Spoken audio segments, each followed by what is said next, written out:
Fala galera, professor Juarez para mais uma aula de geografia. E a gente vai dar prosseguimento, né, à matéria que a gente está vendo, né, falando da Terra, do interior. Hoje a gente vai falar das placas tectônicas, a gente vai falar da formação continental atual que nós temos no mundo, beleza? Olha só, gente, mas o que é placa tectônica mesmo, professor? Muito difícil isso. Por quê? A placa tectônica, galera, ela vai ser o registro, né, que nós temos da parte sólida da Terra. Olha só, a gente viu nas camadas da última aula que a Terra é dividida entre núcleo, manto e crosta, tá? E essa crosta, ela vai ter uma camada mais sólida embaixo dela, que é a estrutura final ali do manto, uma estrutura que já se solidificou, beleza? Então, essas duas camadas, tanto a crosta, mas essa parte superior do manto, que já solidificou, elas vão formar para a gente a camada sólida da Terra, chamada de litosfera, beleza? E essa litosfera, ela vai ser entendida também como as placas tectônicas. Então, as placas representam a camada sólida externa da Terra, beleza? A parte que vai estar de fora aí da Terra. Tranquilo? E essa placa tectônica, obviamente, ela vai estar, não boiando, né? Fica até feio a gente falar boiando, mas ela vai estar aí sob essa camada mais plástica, sobre essa camada mais maleável, que a gente chama de manto, beleza? Então a crosta, ela acaba estando aí em cima dessa parte mais plástica, dessa parte mais maleável. O que isso vai trazer para a gente? Quais são as implicações? Quais são as características dessas placas e do que ela pode ser entendida pela gente, tá? Porque é muito difícil, a gente fala de placa tectônica, a gente fala de terra, e a gente às vezes não sabe como a Terra realmente é, tá? Você deve estar pensando que, então, a crosta, a placa tectônica, a litosfera, ela é algo contínuo, né, que envolve toda a Terra. Mas isso, galera, não é bem verdade. Embora ela envolva toda a Terra, a gente precisa identificar e deixar bem claro que ela não é como uma casca de ovo, ela não é toda inteira, tá? A crosta, a litosfera, ela vai ser muito mais como um quebra-cabeça, sendo várias partes distintas encaixadas, do que propriamente como uma coisa única, uma coisa que vai envolver todas as camadas internas da Terra, tá bom? Então a gente precisa entender essa relação. Por que isso? Vamos lá. De onde vem esses estudos? De onde a gente descobre isso? De onde essas características sobre as placas tectônicas ficam claras pra gente? Galera, óbvio que isso é tudo muito recente, tá? A gente sabe mais sobre a Lua do que a gente sabe sobre o interior da Terra. É muito difícil descobrir sobre o interior da Terra por conta das altas temperaturas. A gente vai ter temperaturas extremamente elevadas que não possibilitam o estudo direto. As grandes profundidades, as altas temperaturas dificultam demais da gente saber. Mas por meio de alguns aparelhos que medem, né, as ondas que propagam pela superfície, que propagam pelo interior da Terra, a gente consegue ter várias ideias sobre o funcionamento do planeta, tá? Só que antes de ter esses aparelhos, um cientista alemão chamado Alfred Wegener, lá por volta de 1913, 1914, ele criou uma teoria. E que teoria é essa? Ele, observando, né, os continentes, ele observando os espaços, percebeu assim, caramba, esses continentes bem parecem que se juntam, eles bem parecem que encaixam um no outro. Quando você pega o continente africano e o continente americano, parece que eles foram feitos um para o outro, casal perfeito.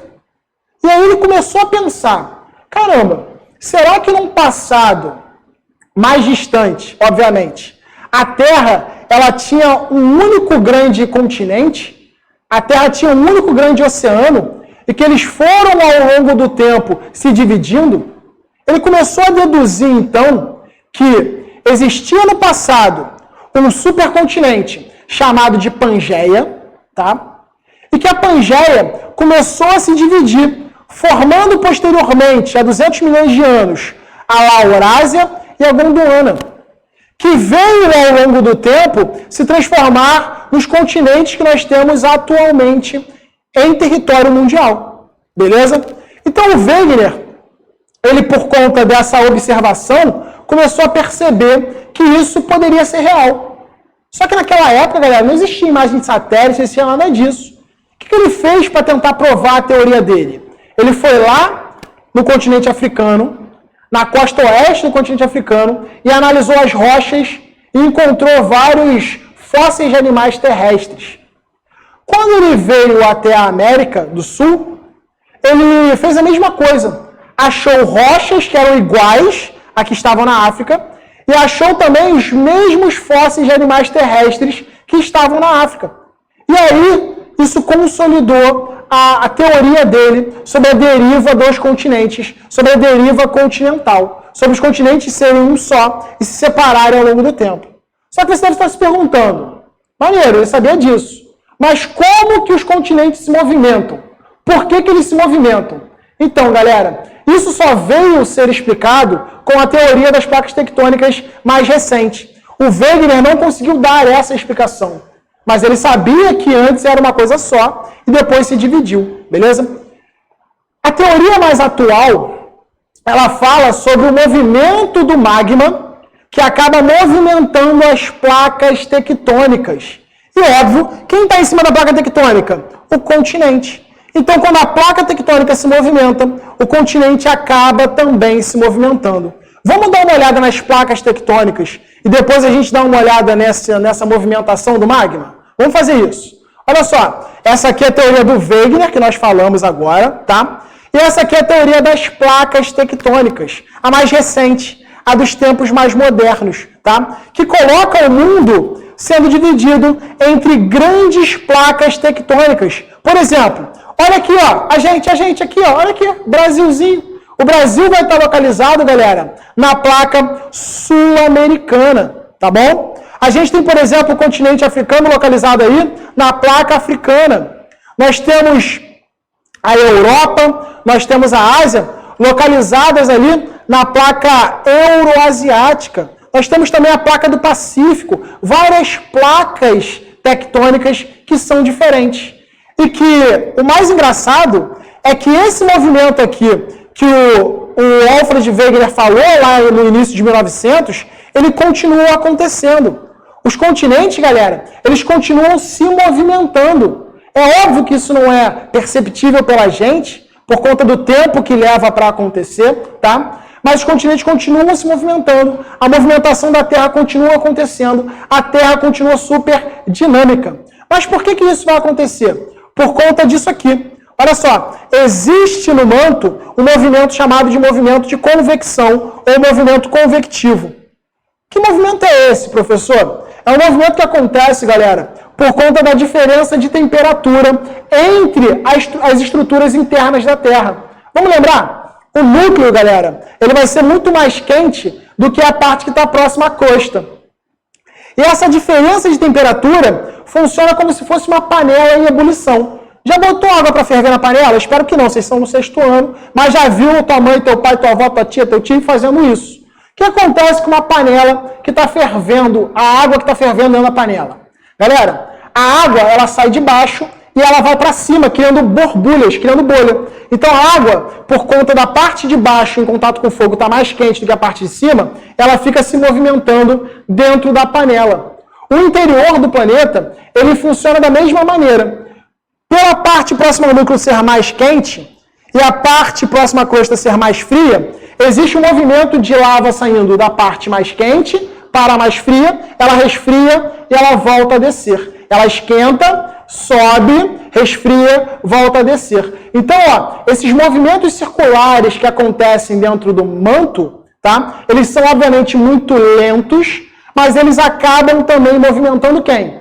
As placas tectônicas. Essas placas tectônicas que nós estamos vendo aqui. E o maneiro é que essa movimentação causada pela ação do manto, tá? Essa movimentação causada pela ação dos movimentos convectivos vai gerar 3 principais limites de placas tectônicas. Quais são esses 3 principais limites de placas tectônicas?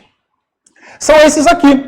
Olha só, galera, nós temos placas tectônicas que são convergentes, Ou seja, elas vão no mesmo sentido, uma acaba se chocando com a outra, beleza? E óbvio que isso vai ter resultados.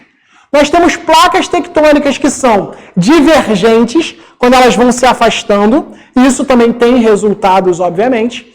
E nós temos placas que são transcorrentes ou transformantes. Elas se arrastam, ó, uma arrastando lateralmente na outra, beleza? Fazendo a dancinha aí de arrastar lateralmente. Então nós temos esses três limites principais entre as placas tectônicas, obviamente cada um com seu resultado distinto. Por exemplo, quando nós falamos das placas, né, que acabam tendo uma ação divergente, uma ação de separação.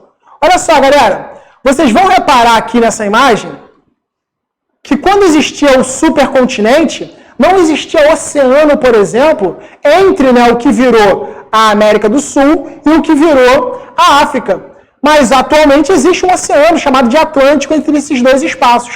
Olha aqui, galera. A placa divergente, ela é a separação entre duas placas tectônicas.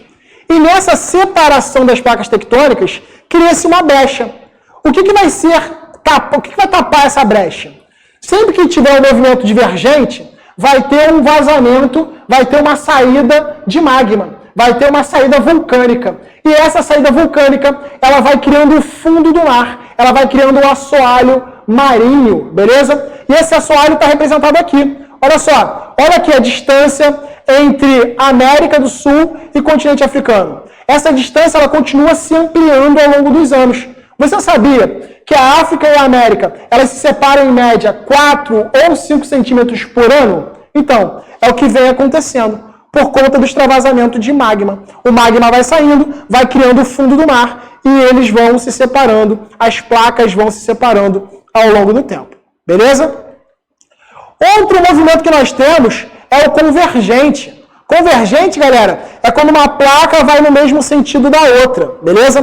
Quando as placas se chocam, acontece um processo muito curioso. Que processo é esse? A placa mais densa, a placa mais pesada, que é a placa oceânica, tá? Que vai ser a crosta oceânica, formando a placa tectônica oceânica, ela vai afundar, beleza? Quando ela afunda, a placa que está em cima, né, a placa que é continental, ela vai dobrar. Quando nós temos essa dobra, galera, nós vamos ter esse fenômeno aqui, ó, a formação de dobramentos modernos, ou então a formação de montanhas, cadeias de montanhas. Como no exemplo que nós temos, a Cordilheira dos Andes, tá? Mas é só isso que acontece, professor? Óbvio que não. O contato direto das placas tectônicas vai gerar uma grande quantidade de terremotos e até mesmo de vulcões nesses espaços. É por isso que o Chile, que tem a Cordilheira dos Andes, tá? É um dos países que mais tem terremoto no planeta, e terremotos muito pesados, terremotos muito complicados de serem absorvidos aí pela população, tá? Por último, galera, nós temos essas placas tectônicas que fazem os movimentos chamados de transformante ou transcorrente, tá bom? O transformante ou transcorrente é quando a placa ela passa, arrasta lateralmente uma na outra. O que isso vai resultar? Isso vai resultar em intensos terremotos para o lugar que acontece esse processo. A gente tem muito terremoto nessas áreas, tá? E a gente vai ter essas falhas aqui sendo criadas, porque a Terra está andando, né, galera? Se a Terra está andando, por exemplo, aqui minha pulseira está junto com o relógio. Quando a Terra anda um pouco, olha como ela fica fora do relógio.